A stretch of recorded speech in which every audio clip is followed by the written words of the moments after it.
Hey fishy people, welcome back to the channel. I'm coming at you with another spotlight video.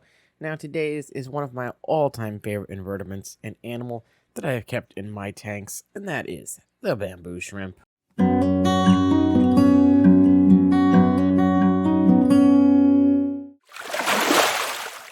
bamboo shrimp goes by many names. We've got the fan shrimp, the flower shrimp, the wood shrimp, the Singapore shrimp.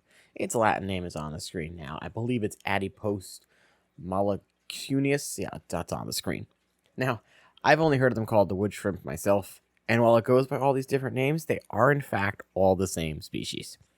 They're a freshwater shrimp that is native to Southeast Asia, places like Okinawa, Malaysia, and Thailand. The bamboo shrimp is a much larger shrimp than those we might think of in the hobby, especially if you're used to the colorful neocaridina or caridina shrimp.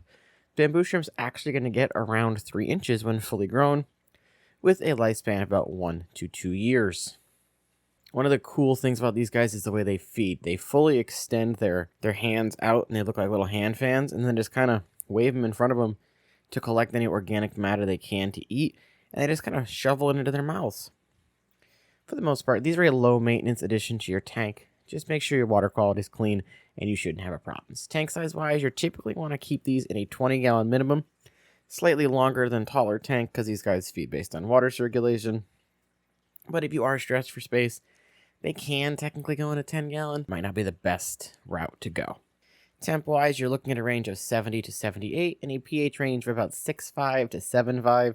I did see things that said the pH can go up to 8, but I've personally only kept them in a neutral pH of 7 and had no problems. So they're, of course, perfect for your community tanks, because that's like the perfect community tank range right there. They are also one of the species in your tanks that will benefit from lots of live plants in their habitat. It's going to provide them shelter from like too high of a flow, or going to give them access to plant matter for food, and just give them a place to hang out and chill since they are a more solitary creature. You can, of course, have tank mates for them. Things like tetras, danios, guppies, bettas, and cory cats are going to be great. Think things that aren't big enough to, attack them. So some of your medium to larger size cichlids that are going to stay toward the bottom, I would avoid those. Food-wise, I tend to feed powdered foods. So Hikari First Bite, the co-op fry food, freeze-dried brine shrimp from Hikari, freeze-dried Daphne from Hikari, things that you can break up into a powder and just dump right into your water column with a regular feeding. That way it just gives them access to a nice source of food. Of course, if you have plants in your tank, it's also going to provide them a natural plant waste as well that they can feed off of. Just think things that circulate in the water column nicely. You may notice they're going to position themselves by the outtake of your filter or right on your sponge filter. It just gives them easy access to food when it's getting drawn in or pushed out. Breeding these guys is rather difficult because it does require a brackish water setup for the eggs to both hatch and for the juveniles to survive. You can also only breed them after molting, so it's very hard to time this. Overall, I freaking love these shrimp. Out of all the shrimp I've kept, they're also the only ones that like me and don't just keel over and die. They're super easy to take care of, don't require a really large tank, and aside from being harder to breed, they're just an awesome addition to any tank you want to try and add them to.